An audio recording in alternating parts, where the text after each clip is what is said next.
ఓం సాయిరామ్. శ్రీ సచ్చిదానంద సమర్థ సద్గురు సాయినాథ్ మహారాజ్ కీ జై. మన సాయి కుటుంబ సభ్యులందరికీ నమస్కారం అండి. ఎలా ఉన్నారు? ఏం చేస్తున్నారు?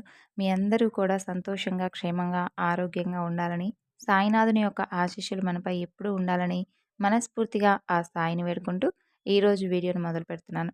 ఇక ఈరోజు వీడియోలో బాబాగారి సందేశం ఏమిటి అంటే, నీ కోరిక తలుపు తట్టేటటువంటి సమయం ఆసన్నమైంది.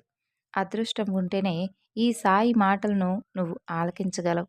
నన్ను నమ్మి ఒక్కసారి పరిపూర్ణంగా నాపై విశ్వాసంతో ఈ మాటలను పూర్తిగా ఆలకించు అని బాబాగారు అంటున్నారు. మరి ఈ సందేశంలో ఉన్నటువంటి పరమార్థం ఏమిటో తప్పకుండా తెలుసుకుందామండి. అంతకన్నా ముందు మన ఛానల్ని ఎవరైనా కొత్తగా చూస్తున్న వారైతే ఛానల్ను సబ్స్క్రైబ్ చేసుకొని, మీకు వీడియో కనుక నచ్చినట్లు అనిపిస్తే లైక్ చేసి సపోర్ట్ చేయండి ఫ్రెండ్స్. ఇక బాబాగారి సందేశం గురించి తెలుసుకుందాం. నీ కోరిక తలుపు తట్టే సమయం ఆసన్నం కాబోతుంది. నిజంగా నువ్వు అదృష్టవంతుడివే. అందుకే ఈనాడు ఈ సాయి మాటలను ఆలకించబోతున్నావు. పరిపూర్ణంగా నాపై విశ్వాసంతో నేను చెప్పే మాటలను జాగ్రత్తగా విను. తప్పకుండా నీ మనసుకు కాస్త ఊరట కలుగుతుంది. నీకు అతి మంచితనం చాలా ఎక్కువయింది. ఆ అతి మంచితనంతో నువ్వు పోగొట్టుకున్నవన్నీ కూడా నీకు తిరిగివ్వాలని నేను నిర్ణయించుకున్నాను. కాబట్టి అతి మంచితనంతో నువ్వు చేసినటువంటి కేవలం కొన్ని పనుల ద్వారా ఇప్పటి వరకు నువ్వు అనుభవించినవన్నీ కూడా అన్ని రకాలైనటువంటి శిక్షలు ఇక చాలు.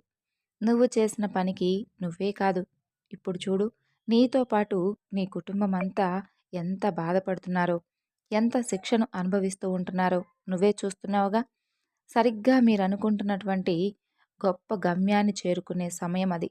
ఆ సమయానికి మీ పిల్లల భవిష్యత్తును జాగ్రత్తగా తీర్చిదిద్దే సమయం అది. వారికి సరైనటువంటి భవిష్యత్తును కూడా ఇవ్వలేకపోయావు. దాని గురించి నువ్వింకా ఎక్కువగా వేదన అనుభవిస్తూనే వస్తున్నావు. అది నిన్ను, నీ కుటుంబాన్ని ఎంతో బాధ కలిగించేలా చేస్తుంది కదూ. మీ కుటుంబం ఎప్పుడూ అదే పనిగా తలుచుకుంటూ ఉంటున్నారు. మేమేం తప్పు చేశాం? మాకు ఉన్న దాంట్లో ఎవరైనా ఆపదలో ఉన్నారు అని తెలిస్తే చాలు, వారికి వెంటనే సహాయాన్ని అందించాము. మేము చేసినటువంటి తప్పులంటూ ఏమీ లేవు బాబా. కానీ ఎవరినైనా కానీ ఆదుకోవడమే మేం చేసిన తప్ప, ఇలా అయితే మంచి వాళ్ళను కూడా మేము నమ్మలేం. అసలు ఈ సమాజంలో మంచివారెవరో, చెడ్డవారెవరో తెలుసుకోవడం నిజంగా చాలా కష్టంగా అనిపిస్తుంది. ఎవరికైనా సరే సహాయం చెయ్యాలి అని అనిపిస్తే వారసలు నిజంగా మన నుండి సహాయాన్నే కోరుకుంటున్నారా? లేదంటే కేవలం వారి అవసరం కోసం, వారి అవసరం అప్పటికప్పుడు తీరితే చాలు అని మాత్రమే ఆలోచించి సహాయాన్ని పొందుతున్నారా? అర్థం కావడం లేదు. మేమెవ్వరినీ కూడా బాధ పెట్టలేదు. ఎవరడిగినా వారి పరిస్థితిని చూసి కేవలం జాలిపడి లేదనకుండా మా దగ్గర ఉన్న దాంట్లో వారికి సహాయాన్ని అందించాం. అయినా మాకెందుకు ఈ బాధలు? కనీసం మేం చేసిన పుణ్యమైనా మా బిడ్డలకు కూడా లభించదా? అని మీరు ఎన్ని రోజుల నుండి బాధపడుతున్నారో నేను చూస్తున్నాను. ఒకటైతే గుర్తుపెట్టుకో, దానం చేయడం మంచిదే. కానీ నీ కుటుంబానికి కనీసం అవసరాలను కూడా పట్టించుకోకుండా ఉన్నదంతా దానం చేయని మాత్రం ఎవరూ చెప్పరు. అది ఎంతవరకు సమంజసం? అవసరమైన వారికి దానం చెయ్యి, తప్పులేదు. వారికి నిజంగా అవసరమా లేదా, ఎందుకు అడుగుతున్నారు అని తెలుసుకొని మరీ దానం చెయ్యి. అంతేకాని ఎవరో వచ్చి నీ దగ్గర చెయ్యి చాపి అడిగితే నీ దగ్గర ఉన్నదంతా వారికిస్తే ఎలా చెప్పు? ఇప్పుడు చూడు, నీ కుటుంబాన్ని ఇబ్బంది పెట్టే పరిస్థితికి తీసుకొని వచ్చావు. నువ్వు చేసింది మంచి పనే. కానీ అది ఎవరికి చేరాలో వారికి చేరితేనే కదా మంచి పనవుతుంది. అమాయకత్వంతో, మంచితనంతో అందరినీ నమ్ముతావు. అలాగే నమ్మి సహాయం చేస్తున్నాను అనుకున్నావు. కానీ నీ దగ్గర సహాయం పొందిన వారు నిన్ను మోసం చేశారు. వారు కేవలం అవకాశవాదులు. నువ్వు ఎప్పుడైనా సరే దానం చెయ్యి, నేను కాదన్ను. నీ వద్దకు వచ్చి చెయ్యి చాపినటువంటి ప్రతి ఒక్కరికి సహాయం కోసం ఎదురు చూసేటటువంటి వారికి కూడా నువ్వు సహాయాలను చేశావు. కాబట్టి ఆ పుణ్యమంతా కూడా నీకు తప్పకుండా దక్కుతుంది. అలాగే అన్ని రకాల పాపకర్మలను నువ్వు అనుభవించేశావు. నువ్వు చేసినటువంటి పుణ్యకర్మలను అనుభవించేందుకు మంచి సమయం రాబోతుంది.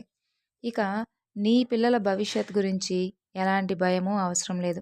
వారికి కూడా అన్ని విధాలా మంచే జరగబోతుంది. జీవితంలో వెనుతిరిగి చూసుకునేటటువంటి పరిస్థితి లేకుండా ఒక ఉన్నత స్థాయికి వారు చేరుకునేలా చేయబోతున్నాను. ఇక నుండి మాత్రం నువ్వు చాలా జాగ్రత్తగా ఉండాలి. సహాయం కోరుతున్న వారు నిజంగా సహాయాన్ని కోరే అడుగుతున్నారా లేదా అనేది తప్పకుండా తెలుసుకోవాలి. అలాగే ఒకటి గమనించు. నువ్వు దాన ధర్మాలు చేసి నష్టపోయిన తర్వాత ఎవరైతే నీ దగ్గరకు వచ్చారో, ఎవరైతే నిన్ను ఆప్యాయంగా పలకరించారో, నిజంగా కష్టాల్లో ఉండి నీ సహాయం పొందినవారు ఈ రోజు వరకు నిన్ను ఎప్పుడూ విడిచిపెట్టలేదు కదా! కానీ అవకాశవాదులు మాత్రమే నీ దగ్గర ఉన్నదంతా కూడా తీసుకెళ్ళిపోయి, అంతా అయిపోయిన తర్వాత వరకు కూడా ఇప్పటి వరకు నీ చుట్టూ తిరుగుతూ వారు లాభం పొంది నిన్ను వదిలిపెట్టి, ఈరోజు వరకు నీ క్షేమ సమాచారాలు కానీ ఏమీ కూడా తెలుసుకోలేని వారు ఎవరు అనేది తప్పకుండా తెలుసుకో. ఇప్పుడు మరలా నీ పరిస్థితులు కాస్త సక్రమంగా ఉండడం మొదలవుతాయి. కాబట్టి మరలా ఒక్కొక్కరు తప్పకుండా నీ చెంతకు వస్తూ ఉంటారు. అటువంటి వారిని ఎప్పుడూ కూడా చేరనివ్వకుండా మొహమాటం లేకుండా ఉండడం అలవాటు చేసుకో. అదే చాలా మంచి పని. ఆ అతి మంచితనం వలన నువ్వు పడినటువంటి బాధలన్నీ కూడా ఇక చాలు. ఒక్కసారి ఏదైనా సరే నువ్వు ఏదైనా ఇవ్వాలి అనుకున్నప్పుడు నువ్వు పడినటువంటి కష్టాలను, నువ్వు ఎదుర్కొన్నటువంటి సమస్యలను ఒక్కసారి జాగ్రత్తగా గుర్తు తెచ్చుకో.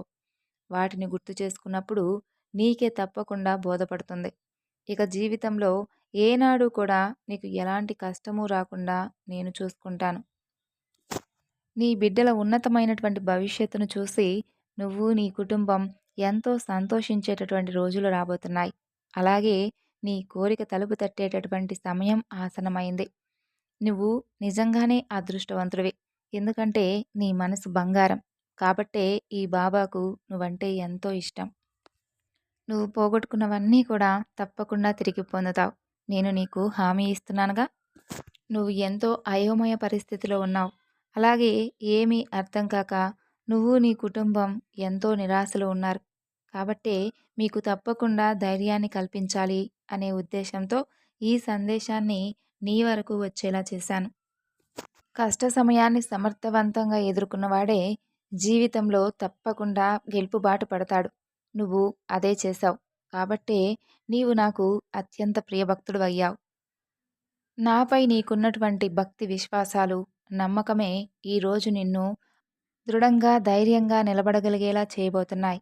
నాపై పూర్తి నమ్మకం, భక్తి కలిగి నా ఈ మాటలను శ్రద్ధగా విన్నందుకు నీకు ధన్యవాదాలు. సంతోషంగా ఉండేందుకు సిద్ధంగా ఉండు. సో విన్నారు కదండి ఈరోజుటి బాబాగారి సందేశం. ఈ సందేశం మీ అందరికీ కూడా నచ్చింది అనుకుంటున్నాను. నచ్చితే తప్పకుండా మరికొంతమందికి షేర్ చేయండి. మరొక చక్కని బాబాగారి సందేశంతో మరలా కలుసుకుందాం. అంతవరకు నమస్కారం. ఓం సాయిరాం. సర్వే జనా సుఖినో భవంతు.